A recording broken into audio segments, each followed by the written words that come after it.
네,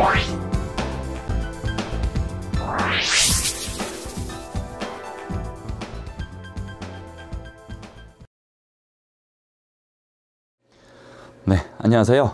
오늘부터 인적자원관리 강의를 하게 된 김광훈 농사라고 합니다. 네, 여러분 만나 뵙게 돼서 반갑고요. 제 소개 먼저 간략하게 드리도록 하겠습니다. 저는 지금 농무법인 신영이라는 곳에 대표 농사로 있고요. 중앙대학교 법학전문대학원에서 박사과정 하고 있습니다. 자, 신림동에서 노무사 대상으로 강의를 하고 있고요. 노량진에서 공무원 대상으로 노도법 강의도 하고 있고요. 이게 강의 쪽으로 좀 많이 하고 있는 편입니다. 과거에는 금속산업사용자협의회 전문위원회로 있었는데요. 자, 이곳은 뭐 하는 곳이냐면 전국 금속노동조합이라고, 금속노동조합 아시죠? 금속노동조합과 사용자단체 맞은편에서 교섭을 하는 그런 단체에서 좀 있었습니다. 자, 교재 소개해 드릴게요. 제가 이번에 사용할 교재는 김영재, 김성국, 김광식 교수님 이 세 분이 같이 3인 공저로 쓰신 신인적자원관리라는 기본서입니다. 말 그대로 교수님 기본서고요. 그래서 내용이 잘 읽히고 흐름이 있습니다. 그런데 단점도 있겠죠. 교수님 기본서로 강의를 하게 되면 시험지, 답안지에 옮겨 적을 내용 분량으로 맞춰지거나 그런 목차가 잘 짜여져 있지는 않아요. 그래서 제가 부교재로 생각을 한 게 인사관리 에센스 2판이라고 지금 신림동가에서 강의를 하고 계신 최중락 강사 교재를 선정을 했는데요.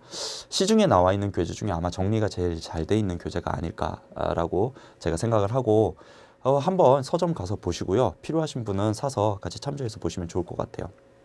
네, 서로 보완을 하는 거고요. 근데 강의를 준비하시는 분들 중에서는 교재를 사는 게 좀 부담이 되시는 분들도 있을 거예요. 그래서 제가 강의를 하는 PPT 내용 전체를 제가 한글 파일로 변환을 해서 드릴 텐데요. 그것만 보셔도 강의는 충분히 따라오실 수 있어요. 그 한글 파일의 내용은 이 기본서에 들어있는 내용 중에 중요한 부분을 축약한 거. 중요한 부분이라고 하면 시험에 나올 만한 거, 그런 것들을 축약한 부분이니까 충분히 따라갈 수는 있을 거예요. 근데 문제는 제가 아무래도 축약을 했다 보니까 이 기본서를 읽는 것만큼 술술술술 넘어가지는 않을 거예요. 자, 그런 부분이 있기 때문에 한번 일단 강의를 들어보시고 그래, 나 기본서도 필요할 것 같아. 이 부교재도 필요할 것 같은데? 라고 하시면 그때 판단을 해서 구매를 하시면 될 것 같아요. 네. 그리고 강의가 횟수가 30회로 제한이 돼 있어요. 총 15시간 정도거든요. 15시간 안에 세세한 것까지 다 강의하기에는 좀 무리가 있어요. 그래서 저는 큰 전체적인 숲을 보는 방법, 그리고 우리 시험에 나올 만한 내용과 안 나올 내용들을 구분하는 정도의 감을 잡는 거, 그 정도를 제가 핵심 사항으로 해가지고 여러분들께 전달 드릴 거고요.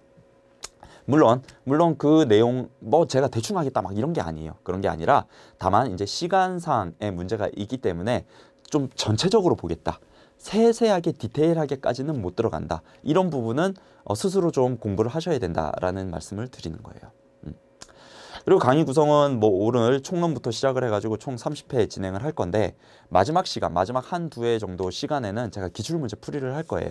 근데 기출문제 풀이를 한두 시간 만에 다 할 수는 없는 거예요. 그쵸? 우리 지금까지 쌓여있는 기출문제가 얼마나 많은데요.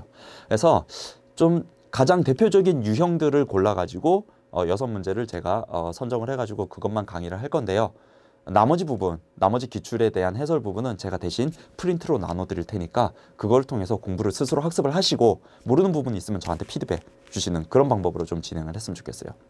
그리고 기출문제들을 통해서 올해 19년도에 나올 만한 문제를 한번 예상해 볼 수 있을 텐데, 그 나올 만한 문제들도 제가 한 2회분 정도 해가지고 모의고사 형식으로 만들어서 제공을 해드릴 테니까 스스로 한번 풀어보시고 답안을 한번 맞춰보시고 그런 방향으로 공부를 좀 해주셨으면 좋겠습니다.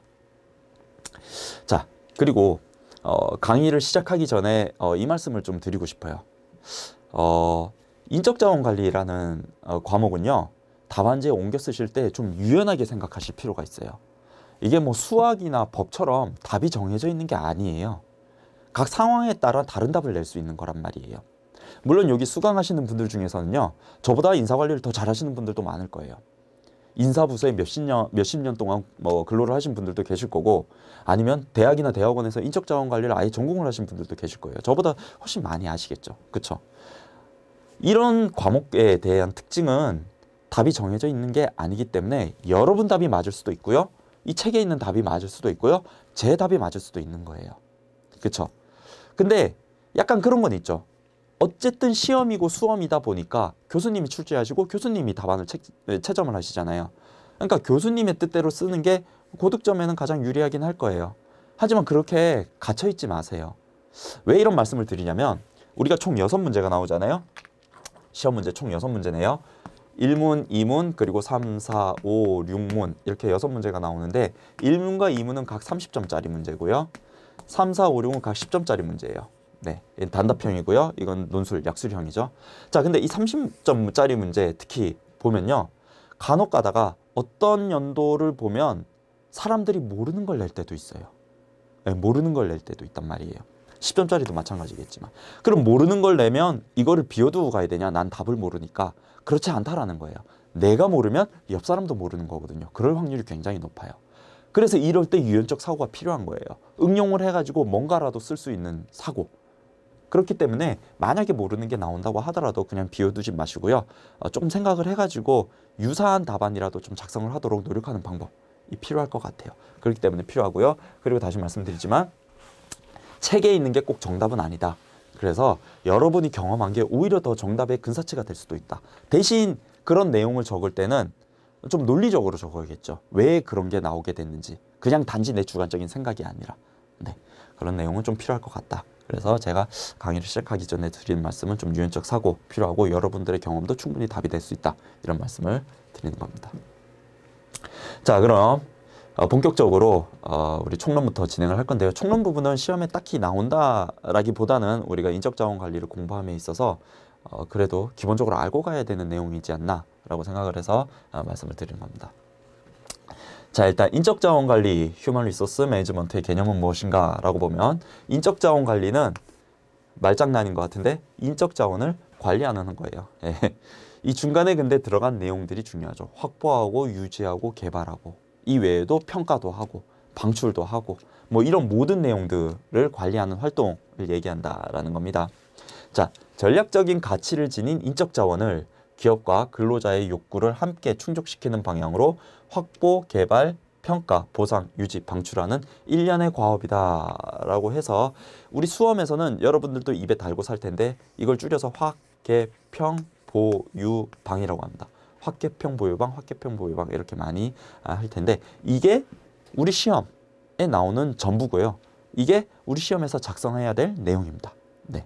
뭐 어떤 예를 들어서 어떤 문제가 나오면 이런 인재가 있는데 이런 인재는 어떻게 활용을 해야 될까라고 난 문제가 나왔을 때 뭐 이런 인재는 이렇게 개발해서 이렇게 평가하고 이렇게 보상을 주는 게 딱 맞습니다. 뭐 이런 식으로 결론을 나오는 거거든요. 자, 이 내용들 추가적으로 우리가 하나 더 배우면은 이제 직무에 관한 내용까지 배우게 되겠죠. 이게 우리가 이제 인적자원 관리 처음과 끝이라고 볼 수 있는데 특히 30점짜리 문제 나오잖아요. 30점짜리가 문제가 나오면 뭐 이런 상황에서 어떻게 할 거냐라고 나오면 목차가 이 순서대로 가는 거예요. 그런 상황이라면 1. 확보는 어떻게 하고 2. 개발은 어떻게 하며 3. 평가는 어떻게 하고 4. 보상은 어떻게 하며 5. 유지는 어떻게 하고 6. 방출은 어떻게 하는 게 좋습니다. 라는 이게 곧 목차가 되는 거예요. 30점짜리에. 여러분들도 지금부터 좀 외워두시면 좋을 것 같습니다. 자, 과거에는 기업의 최고 경영층이나 인사관리 부서에서 집중적으로 인적자원관리 기능을 수행했으나 오늘날에는 인적자원관리 기능이 분산되는 게 특징이다라고 했으면 아주 옛날에는 최고 경영자, CEO가 자기가 인사관리를 다 했을 거예요. 그런데 인원이 많아지고 산업이 복잡해짐에 따라서 본인이 다 할 수 없으니까 인사관리 부서를 만들게 되죠. 그리고 그 인적자원관리 부서는 인사관리를 전담하게 됩니다. 하지만 이것도 요즘 다양하고 그리고 빠르게 변하는 시대 어떤 이런 환경에 맞춰가지 못하는 거예요. 그래서 요즘은 인적자원 관리가 각 팀에 나눠져 있는 게 트렌드입니다. 그쵸? 과거에는 CEO가 인사 전담부서에서 바로 인사 관리를 시켰다면 요즘은 그게 아니라 각 팀에서 각각의 팀장들이 뭐 예를 들어서 생산팀에도 뭐 연구부서에도 A팀, B팀, C팀, D팀, E팀 F팀 뭐 이렇게 쭉쭉쭉 나갈 텐데 그 팀의 팀장급들이 각각의 인적자원 관리를 하고요. 인사관리 부서는 이거를 그냥 전체적으로 취합하는 역할 그리고 전략과 연계하는 그런 역할을 하는 걸로 요즘 많이 바뀌고 있죠. 자, 인적자원 관리의 중요성. 왜 인적자원 관리가 중요하냐라고 봤을 때 일단 첫 번째로 자원 기반 이론이라는 게 있는데 즉 인적 자원을 바라보는 관점 자체가 바뀌고 있다라고 볼 수 있습니다. 자, 자원 기반 이론은 종업원을 과거에는 단지 인건비로만 생각을 했죠. 그래서 어떻게 하면 이 인건비를 최대한 낮출 수 있을까에 중점을 뒀을 거예요. 그렇다고 하면 최근에는 인건비가 아니라 전략적 자원으로 인정을 한다라는 거예요. 이 인재를 잘 키우면 우리 회사의 경제적인 부가가치가 어마어마하게 높아진다라는 개념으로 바뀌고 있다라는 거죠. 그래서 이렇게 보고 기업이 어떤 인적 자원을 확보하고 활용하는가에 따라서 기업의 능력과 경쟁력의 차이를 보이며 이에 따라 성공 여부도 달라질 수 있다라는 이론이다. 그래서 결국 정리를 하면 자원 기반 이론은 인적 자원의 가치를 강조하는 입장이다. 이렇게 시대적으로 역사적으로 흘러가면서 인적 자원에 대한 가치에 대한 어떤 관점이 많이 바뀌고 있다라는 내용을 우리가 여기서 알아보고 있습니다. 자, 인적 자원, 그럼 가치와 지속 가능성은 어떻게 가질 수 있냐? 인적 자원은 사람이 지식과 기량을 발휘하여 무형의 자산을 만들어낼 수 있다는 점에서 무한한 부가가치를 창출해낼 수 있는 비물질적 자원이며 이러한 인적 자원의 가치가 지속 가능성을 가지기 위해서는 이렇게 네 가지의 조건을 갖추어야 된다라고 얘기를 하고 있고요. 첫 번째가 자원이 희소성이 있어야 된다. 그 인적 자원이 희소성이 있어야 되고요. 그 자원이 모방 불가능성, 그리고 그 자원이 대체 불가능해야 되고 그 자원만의 특수성을 가지고 있어야 된다라고 하는 이 네 가지 조건을 갖추면 인적 자원의 가치가 있고 이 가치가 지속 가능성을 가지고 있을 수 있다라는 내용을 설명하고 있습니다. 자, 인적 자원 관리 목표는 크게 두 가지로 나눌 수 있을 거예요. 첫 번째는 경제적인 목표이고요. 두 번째는 사회적인 목표예요. 자, 경제적인 목표는 당연히 아시겠죠? 기업이 최적의 비용을 들여 생산 요소인 노동의 산출에 있어 최대한의 효과를 달성하는 것이다 라는 거죠. 비용 대비 산출을 극대화하는 게 경제적인 목표. 이거는 회사 입장의 목표죠. 회사 입장의 목표가 기업 입장의 목표가 될 거예요. 자, 사회적 목표는 단지 조직만 중요한 게 아니다. 조직과 개인의 조화를 통해 서로의 상생을 달성하는 것. 이건 역시 사회적 목표로 들 수 있다. 이거는 회사 입장이 아니라 그 구성원인 종업원의 입장에서 목표를 달성시키는 걸로 볼 수 있겠죠. 자, 인사 담당자는 이 두 가지 목표가 합치될 수 있는 방향으로 인적 자원 관리 방법을 설계, 운영하는 것이 필요하다라는 얘기를 하고 있습니다. 자, 인적 자원 관리의 접근법에 대해서 볼 건데요. 자, 이거는 2018년도에 공인노무사 시험에 기출이 된 부분이죠. 자, 기계적 접근법. 일단 아주 과거부터 시작을 할 거예요. 과거에는 기계적으로 접근을 했는데요. 인적 자원 관리를 어떻게 해야 되는지. 자, 과학적 관리론과 일반 관리론을 크게 들 수 있습니다. 기계적 접근법의 큰 특징은 뭐냐면 인간을 어떤 기계에 가깝게 본다라는 거죠. 인간을 인간으로서가 아니라 어떤 한 부속품으로 보고 돈만 많이 주면 얘네는 동기부여가 많이 될 거야. 이런 전제를 깔고 인력을 운영하는 겁니다. 자, 테일러에 주창된 과학적 관리론은 경영자인 테일러의 관찰에 통해 고안된 원칙으로서 이는 경제적 인간관 가설에 입각하고 있다. 라는 얘기는 경제적 유인, 즉 돈만 주면은 동기부여는 된다. 따라서 성과급 제도를 만들어서 성과급을 많이 줘야지 그러면 얘네들은 일을 더 잘하고 생산성은 높아질 거야. 라는 게 기본 전제로 깔려 있는 거예요. 자, 테일러는 시간 및 동작 연구를 통해 과학적 관리의 원칙을 도출하게 됩니다. 네, 시간 및 동작 연구. 어떤 시간에 어떤 불필요한 행동을 배제하고 어떤 행동을 했을 때 그게 가장 효율적, 가장 많은 생산성을 낼 수 있더라. 라고 아주 원초적으로, 물리적으로 접근을 하는 거죠. 자, 그래서 표준 작업량과 최적의 직무 수행 방법을 결정을 하고요. 그다음에 차등 성과급을 지급합니다. 이거는 경제적 인간관 가설에 입각한 거죠. 그리고 과학적인 선발 훈련 배치 등 이는 산업 발전에 기여를 했다. 현대 인적 자원 관리, 인사 관리를 구성하는 다양한 제도에 대해서 이론적 초석을 닦았다는 평가를 주는 반면 인간 소외를 유발하게 하고 심리 요인을 무시했다는 한계를 가지게 된다라는 내용이죠. 자, 물론 이게 현대 인사 관리에 초석을 닦긴 했지만 너무 인간을 물질적 어떤 기계의 부속품으로 보고 너무 경제적 유인에 대해서만 동기부여할 것이라는 생각으로 치우쳐 있기 때문에 이런 인간 소외를 유발하게 됐다라는 거죠. 자, 일반 관리로는 경영자의 아버지라고 불리우는 페이올을 의해 가지고 체계해야 되는데 이 페이율에 의한 일반 관리론은 지금도 우리 현재 기업에서 경영자가 보는 관점에서 그대로 쓰이는 거죠. 자, 페이롤에 의해서 체계해야 되는데 페이롤은 최고 관리자의 관점에서 기업의 활동을 영업, 기술, 관리, 회계, 보호, 재무 지금도 이렇게 나누잖아요. 그쵸? 그거를 이 페이롤이 체계화시킨 겁니다. 분류하였고 이러한 관리에 따른 필요한 14가지 원칙, 분업화를 하고 명령 통일을 하고 규율하고 공정 보상하고 이런 내용들도 정립을 하게 됩니다. 또한 그가 정립한 경영 활동의 과정을 플래닝, 그 다음에 조직화, 지휘, 조정, 컨트롤까지 현재에도 널리 쓰이고 있는 내용으로 만들어져 있죠. 자, 여기 일반 관리론의 핵심 키워드를 하나 뽑는다 그러면 체계화일 거예요. 체계화. 네.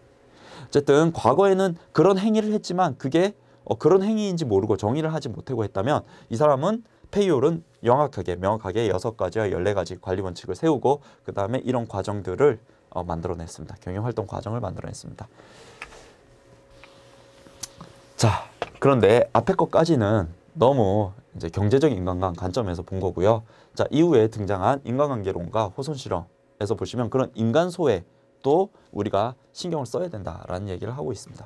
자, 인간관계론에서는 인간의 행위가 외적 요소보다는 내적 요소에 의해 결정된다고 보고 있고요. 따라서 사람의 행동을 알고자 할 때는 그 사람의 내부적인 주관이나 태도, 감정구조, 심리상태 등에 더 큰 비중을 두어야 한다고 주장하는 겁니다.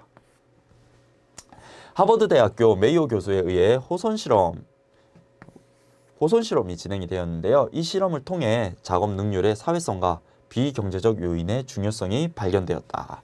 자, 작업 능률의 사회성, 비공식 집단이 있고요. 비경제적 요인, 반드시 돈이 아니라 그 외적인 것도 굉장히 중요하다라는 게 발견이 된 거예요.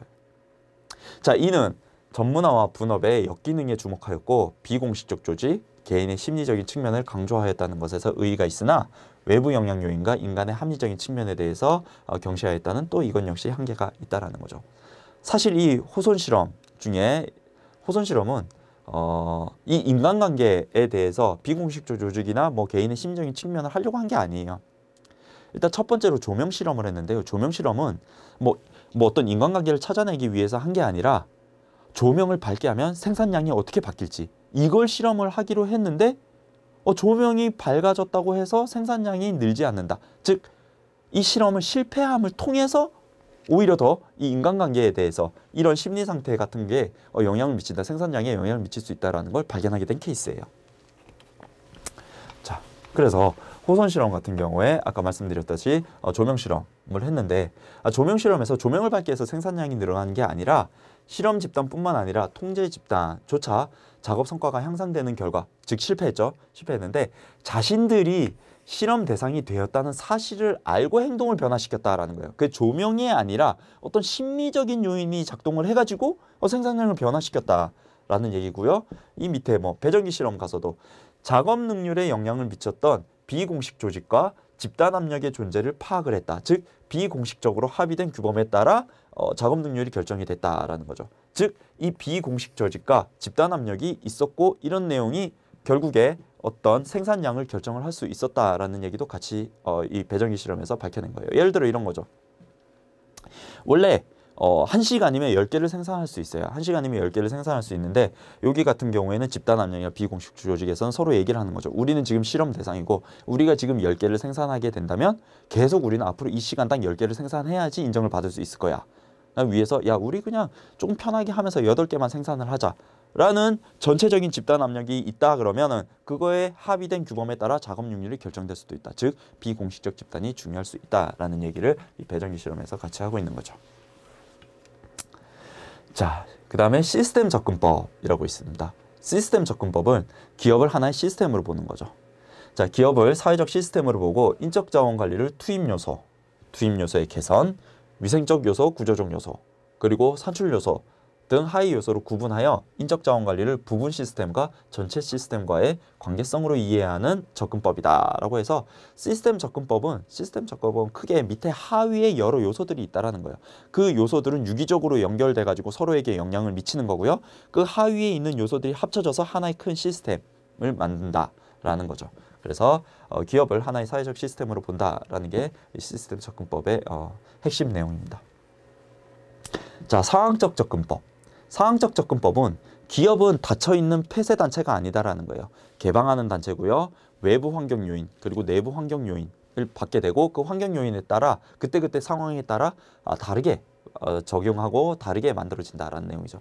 기업을 개방적인 시스템으로 상정하여 환경과의 다양한 관계로 인해 주어진 상황에 적합한 리더십 스타일과 인적 자원 관리가 효과적으로 이해하는 접근법이다라고 해가지고 인적 자원 관리는 원웨이 베스트가 있는 게 아니라 그 기업이 처한 각 상황 그 외부 환경, 내부 환경에 따라 얼마든지 바뀔 수 있다라는 내용 그리고 그 적합한 내용을 찾아가지고 각각에 맞게 적용시켜야 된다라는 게 바로 상황적 접근법의 내용입니다.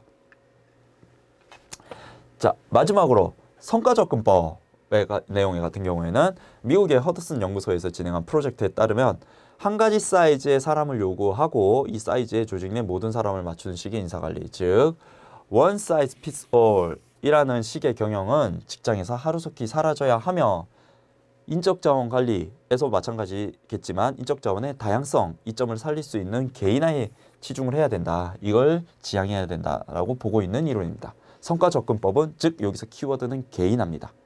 통일화가 아니라 개인화. 개인에게 맞는 인사관리법을 적용을 해야 된다라는 거고요. 개인화된 인사관리로는 사람과 직무의 적합성, 그 사람이 그 직무에 맞냐, 그 직무에 이 사람이 맞냐라는 것과 성과에 대한 차별적 관리 보상, 성과 고성과자와 저성과자의 보상은 다르게 적용이 되어야겠죠. 정보의 공유와 구성원의 참여, 그리고 근로자의 라이프 스타일과 생활 욕구 충족 등을 고려해야 된다라는 내용들을 들고 있다. 이렇게 개인화된 인사관리의 핵심은 차별화에 있으며 차별화는 결국 성과주의 인사관리의 정착을 의미한다는 것이다 라고 해서 개인화는 즉 차별화를 의미하며 차별화가 바로 성과주의 인사관리의 정착을 돕는다 라는 얘기를 하고 있는 거죠. 성과주의 인사관리는 개인화의 기초를 둔 유연적 경영의 일환으로 다양한 인재를 확보, 양성하고 개인의 시장 가치를 높이는 데 기여할 수 있다라는 내용을 적고 있습니다. 전통적인 우리가 크게 인사관리의 접근을 나누면 전통적 접근법과 성과 접근법으로 나누는데 결국 이 얘기는 뭐냐면 전통적에는 보편화, 모든 사람 공평하게 통일화를 지향을 했다 그러면 이 성과 접근법에서는 개인화, 그리고 성과 차등, 그 다음에 차별화 이게 핵심 키워드로 진행이 되는 거고 요즘 현대사회에서는 전통적인 기법에서 성과 접근적인 기법으로 전환이 되고 있다라는 내용을 여기서 설명을 하고 있는 겁니다. 여기까지 총론 내용 살펴보았고요. 이 이후부터는 우리 시험에 나올 수 있는 핵심적인 내용에 대해서 다시 공부를 해보도록 하겠습니다.